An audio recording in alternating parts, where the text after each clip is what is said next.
இளைஞர்களுடைய உரிமையை பேசுகின்ற நீங்கள் இளைஞருக்காக என்ன செய்திருக்கின்றீர்கள்? ஒரு லேப்டாப், ஒரு பேனா, பென்சில், பேப்பர், இப்படி உதவியை கூட செய்ய முடியாதவர்கள் வெட்கப்பட வேண்டும். சாஜித் பிரேமதாஸ் அவர்களை இழிவாக பேசுவதை இட்டு நாங்கள் சொல்ல வேண்டுமாக இருந்தால், இன்று நாங்கள் பார்க்க வேண்டும், சென்ற அந்த 5-4 வருட காலங்களுக்குள் நாடு எப்படி இருந்தது. கொரோனாவினால் பல ஆண்டுகள், பொருளாதார நெருக்கடியினால் பல ஆண்டுகள், அரசியல் மாற்றங்களினால் சில காலங்கள், இவ்வாறு வேதனைப்பட்டு கஷ்டப்பட்டு கொண்டு இருக்கின்ற அந்த காலத்திலே எங்களுடைய சாஜித் பிரேமதாஸ் அவர்கள் தான் எங்களுடைய மாவட்டத்துக்கு வருகை தந்த, அதிகமாக வருகை தந்த தலைவர் என்பதை இந்த இடத்திலே நான் பெருமையாக சொல்லிக் கொள்ள முடியும்.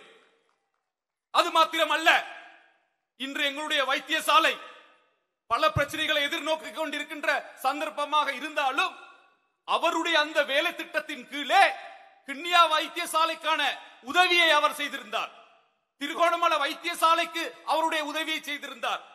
இன்று குறிஞ்சாக்கணி பாலம் தேர்தல் காலங்களிலே மேடைகளிலே எல்லோராலும் பேசப்படுகின்ற, கட்டி முடிக்கின்ற, அத்திவாரம் இடுகின்ற, அடிக்கல் நாட்டுகின்ற ஒரு விடயமாக காணப்படுகின்ற குறிஞ்சாக்கணி பாலம் ஏற்பட்ட விபத்தின் மூலமாக காயப்பட்டவர்கள், உயிரை இழந்தவர்களை அரசாங்கம் கவனிக்காத ஒரு சந்தர்ப்பத்திலே எதிர்கட்சியிலே இருந்து கொண்டு கோவிட் காலங்களிலே வர முடியாமல் இருக்கின்ற அந்த நேரத்தில் கூட மாஸ்கை அணிந்து கொண்டு வந்து எங்களுடைய சாஜித் பிரேமதாஸ் அவர்கள் தான் இறந்தவர்களுக்கும் காயமுற்றவர்களுக்கும் நஷ்டஈடை வழங்கினார்கள். இதை ஜேவிபி கேட்கின்றார்கள் அல்லது என்பிபி கேட்கின்றார்கள், என்னத்தை செய்தார்கள் என்று. இன்று பாடசாலைகளை எடுக்க வேண்டும்.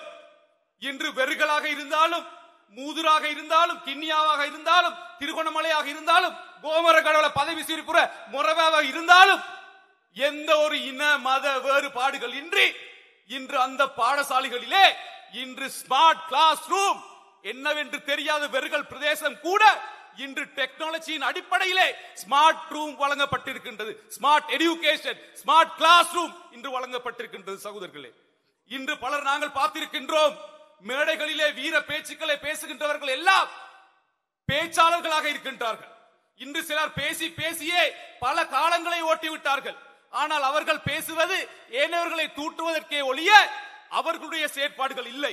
இன்று குறிப்பாக இன்று விமர்சனம் செய்கின்றவர்கள் ஏதோ வானத்தில் இருந்து இன்று தான் விழுந்து, இன்று தான் புதிதாக அரசியலிலே ஈடுபட்டு இனி வருகின்ற நாட்டை நாங்கள் பாரம் எடுத்து மக்களுக்காக சேவை செய்ய போகிறோம் என்று சொல்வதை எல்லாம் ஒரு வேடிக்கை மிக்க விடயம்.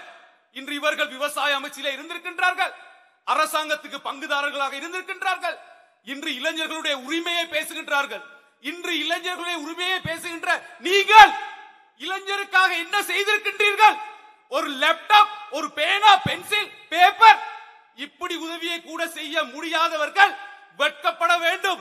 சாஜித் பிரேமதாஸ் அவர்களை இழிவாக பேசுவதை இட்டு இன்று அவரை பாருங்கள். இன்று ஹம்பாந்தோட்டைக்கு அடுத்ததாக எங்களுடைய திருகோணமலை மாவட்டத்திலே வீடமைப்பு கூடுதலாக நடைபெற்றிருக்கின்றது.